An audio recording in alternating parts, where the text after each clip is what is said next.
Hello, all my dear Sagittarian friends.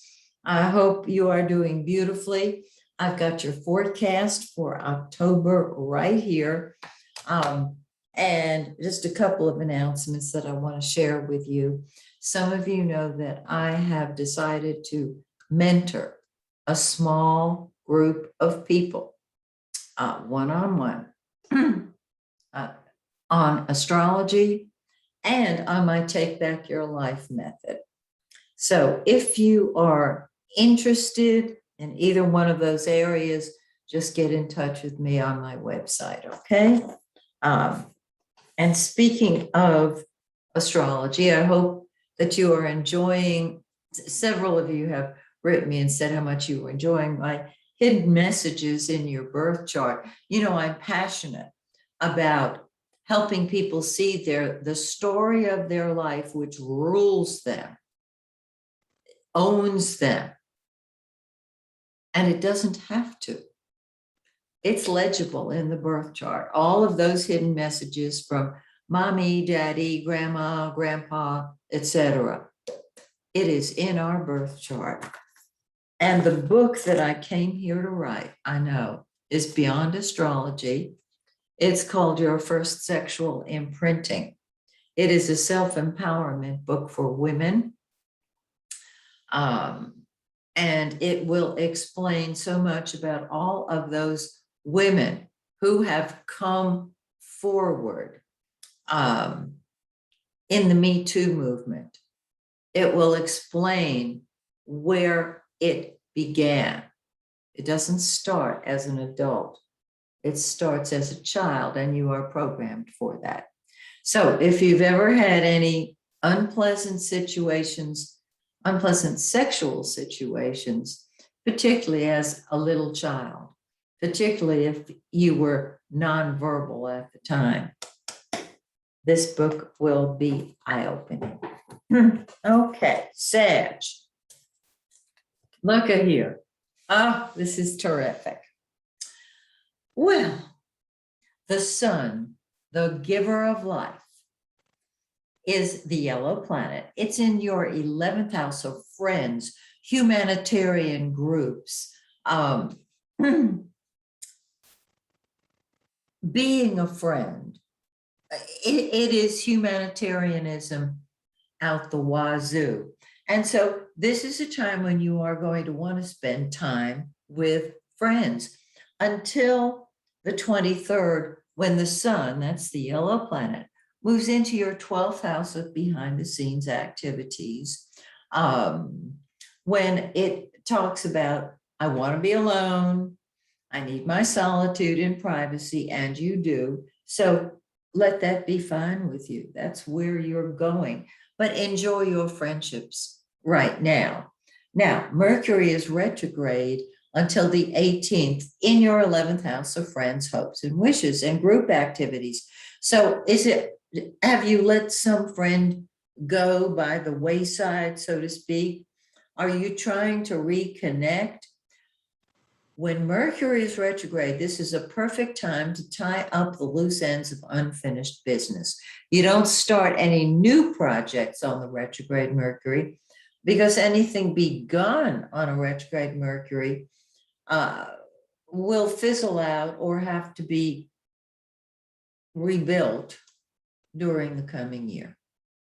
Okay, so what you're going to do is wait until after the 18th, when Mercury stops its retrograde motion, and preferably even after the 19th, to reconnect with old friends and perhaps take on a role as a friend that you have let go of. Okay. Now, once again, the sun moves into your 12th house. So the center of your life is nobody's business at that point. Mars, what comes first to us, what we fight with or fight for, it's in the 11th house of friends. And so there can be a toe-to-toe situation with a friend. And that is possible. So you'll throw yourself into your friendship activities and take a stand with whoever on the part of humanity. On the 30th, Mars moves into that 12th house, and what you're doing is dealing with subliminal or subconscious anger, or working it out behind the scenes of closed doors. This is very, very interesting because the 12th house is the subconscious, it's the spirit plane.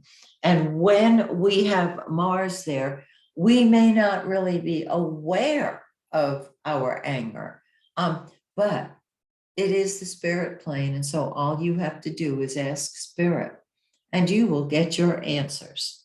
Now, Venus, the pink planet of love, has been in your 12th house. And so you may have a relationship that you've started that's nobody's business because it's behind the scenes activities. That's number one.